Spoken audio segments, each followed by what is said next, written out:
motion. The question is that the motion be agreed to, and I call the member for Warringah. Thank you, Mr Deputy Speaker, and I thank the member for Robertson for raising this important topic.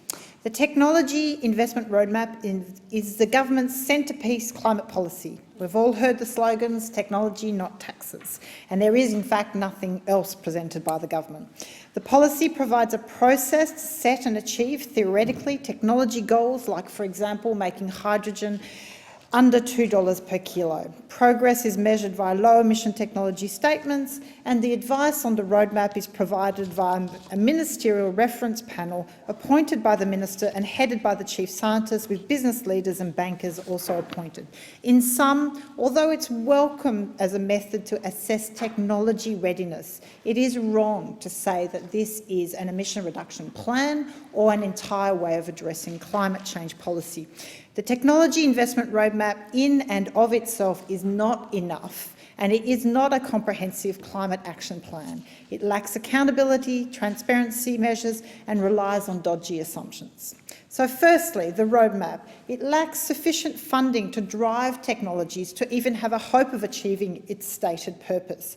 To drive technologies down the cost curve to achieve meaningful emission reductions, it would have been a centrepiece of the budget last night. In the roadmap, the government aims to promote technology diffusion through leveraging public investment via the Clean Energy Finance Corporation, the Australian Renewable Energy Agency and the Clean Energy Regulator. The government is hoping to get to net zero using taxpayer money, but offered just 0.8% of total budget spend to environment and climate. So short of the level of spending our trading partners contribute to their green initiatives in their recovery stimulus in their budgets, which, for example, the EU targeted 30% of their spending on green initiatives in their budget and recovery fund. It is a stark contrast. If the government is serious and genuine, then it would dramatically increase its spending and focus on clean technologies. Now, we also have to be very clear. The government is picking winners by throwing money at technologies like carbon capture and storage and blue hydrogen. Let's be clear, carbon capture and storage, it's like throwing good money after bad. This is an expensive technology that has not delivered results. So this is not going to achieve the goals or get us anywhere near net zero. Blue hydrogen is hydrogen made from gas. Again, this is not going to be adequate or accepted by international markets. They want green hydrogen. Hydrogen, the only one that will be economic and clean, is if it is made from using renewables. So, to quote the former Prime Minister Malcolm Turnbull, the only responsible hydrogen is green and the only use of CCS is limited. The bulk of public investment and public money should be to deploy technologies via price signals and mechanisms. That way the market can choose the most efficient path forward so that technologies can work.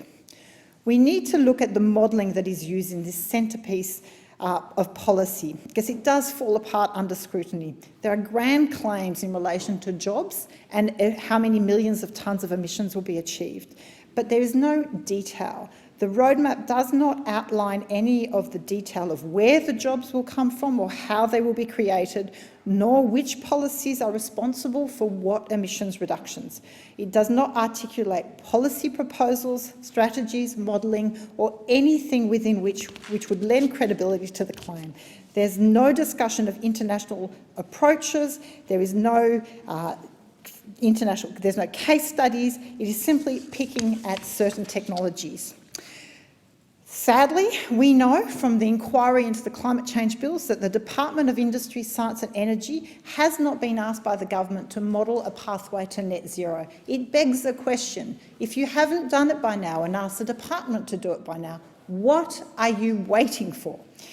It doesn't fill you with confidence that the only policy we have under the government is a policy that may deliver. At the moment, we're on target for a 22% reduction by 2030, and there is a hope that the technology roadmap will deliver us a potential 7% to possibly 29. This in a situation where our trading partners are more than double our ambition for the emissions reduction by 2030. Let's be really clear. We need a lot more accountability, a lot more transparency, and a lot more commitment to reducing emissions to have any hope of getting to net zero as soon as possible, as the Prime Minister repeatedly says. The technology roadmap is a piece of the puzzle, but it is a long way from the whole puzzle that we need.